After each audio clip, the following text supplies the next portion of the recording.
हाँ तो दोस्तों, इस वीडियो के अंदर हम मैडन फॉरगिंग के आईपीओ के बारे में बात करेंगे और जानेंगे कि इस आईपीओ के अंदर आपको कितना लिस्टिंग गेन मिल सकता है और आपको इस आईपीओ के अंदर अप्लाई करना चाहिए या नहीं। चलिए शुरू करते हैं।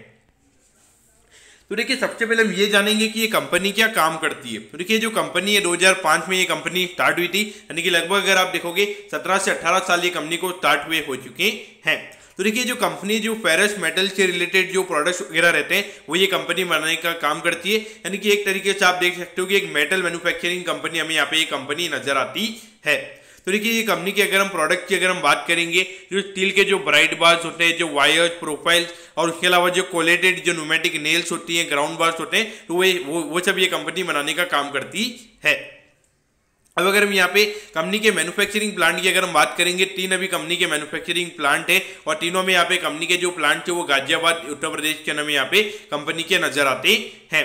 और अगर हम यहाँ पे कंपनी की अगर हम टोटल कैपेसिटी की अगर हम बात करेंगे तो यहाँ पे पर एनएम की कैपेसिटी हमें यहाँ पे कंपनी की 50,000 टन की यहाँ पे नजर आती है। यानी कि एक साल में इतना मेटल कंपनी ये मैन्युफैक्चर कर सकती है। उसके अलावा अगर हम देखेंगे तो अभी लगभग कंपनी के 450 से भी ज्यादा B2B कंपनी के कस्टमर्स हैं पूरे ऑल ओवर दी ग्लोब की अगर हम बात करेंगे। यानी कि इंडिया में ये कंपनी सिर्फ काम नहीं करती, उसके अलावा all over India, all over the world ये कंपनी हमें काम करती हुई नजर आती है। अगर हम कंपनी की अगर हम कुछ कंपनीज की अगर हम बात करेंगे तो देखिए, प्रिस्टाइज, टीटीके, फिर उसके अलावा एवरेज कंपनी, यूएम ऑटो, ये कंपनी के मेन हमें यहाँ पे कंपनी की कस्टमर्स नजर आते हैं। उसके अलावा कंपनी को यहाँ पे 3 बार अवार्ड मिला हुआ है कि जो उन्होंने जो फास्टेस्ट ग्रोथ दिखाई है तो उसके कैटेगरी के अंदर उनमें यहाँ पे कंपनी को यहाँ पे अच्छे खासे अवार्ड मिले हुए हैं और उन्हें ये अवार्ड 3 बार मिला हुआ है। तो देखिए, लगातार अगर 3 बार कंपनी को अवार्ड मिला है तो डेफिनेटली यहाँ पे कंपनी काफी अच्छे काम कर रही होगी और इसीलिए यहाँ पे कंपनी को अवार्ड मिला होगा।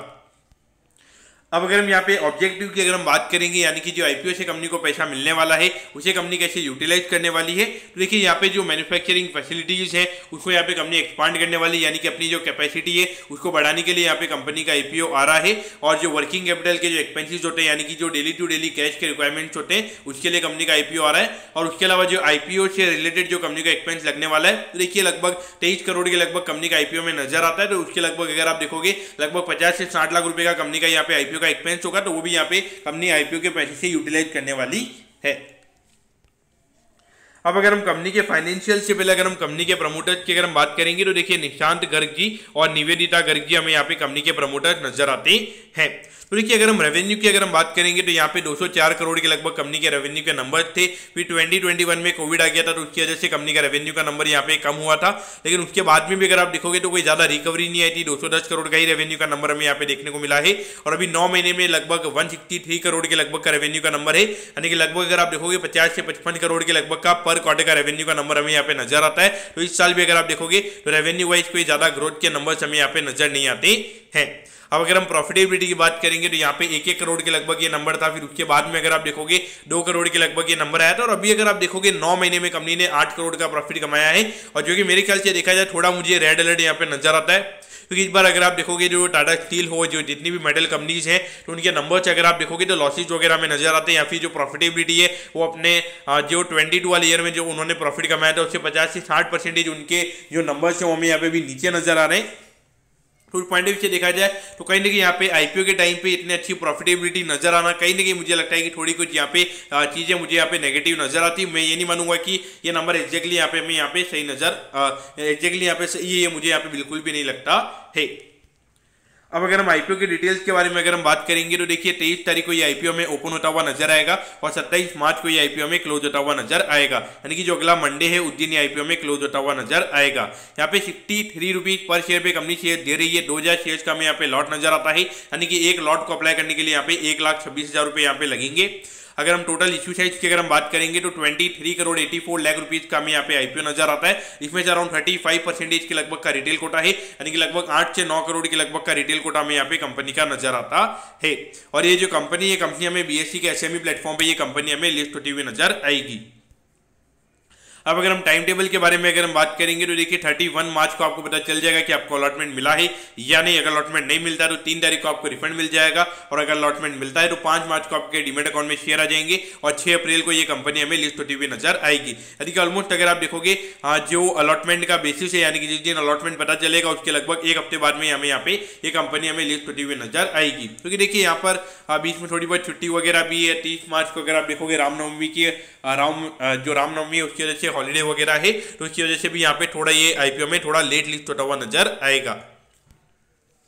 अब अगर हम वैल्यूएशन के पैरामीटर्स की अगर हम बात करेंगे तो देखिए मैं यहाँ पे वैल्यूएशन के पैरामीटर्स की अभी बात नहीं करूंगा।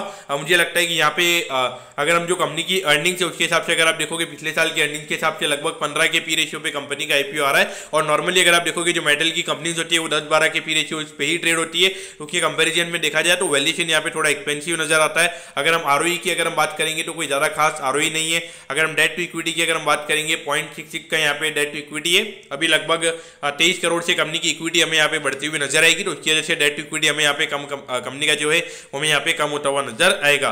लेकिन ऑल ओवर देखा जाए तो अगर हम एनएवी की अगर हम बात करेंगे 60 रुपए की एनएवी है, तो ऑलमोस्ट वन टाइम पे ही कंपनी का आईपीओ में आता हुआ नजर आ रहा है। तो एज अ होल अगर आप देखोगे तो यहाँ पे अर्निंग के बेसिस पर अगर हम देखेंगे तो वैल्यूएशन यहाँ पे मुझे थोड़ा ज्यादा नजर आता है। अब आप बोलोगे कि पिछले साल के कंपेरिजन में 8 करोड़ का यहाँ पे कंपनी का अर्निंग है, तो देखिए वो चीजें हमें यहाँ पे थोड़ी अलग वे में देखनी चाहिए, क्योंकि इस साल बहुत सारी जो मेटल की कंपनीज है, जो बड़ी बड़ी कंपनीज है, तो उन्होंने अगर यहाँ पे लॉसेज रिपोर्ट किए तो कहीं ना कहीं यहाँ पे वो नंबर्स में थोड़े से हमें यहाँ पे इशू नजर आते हैं।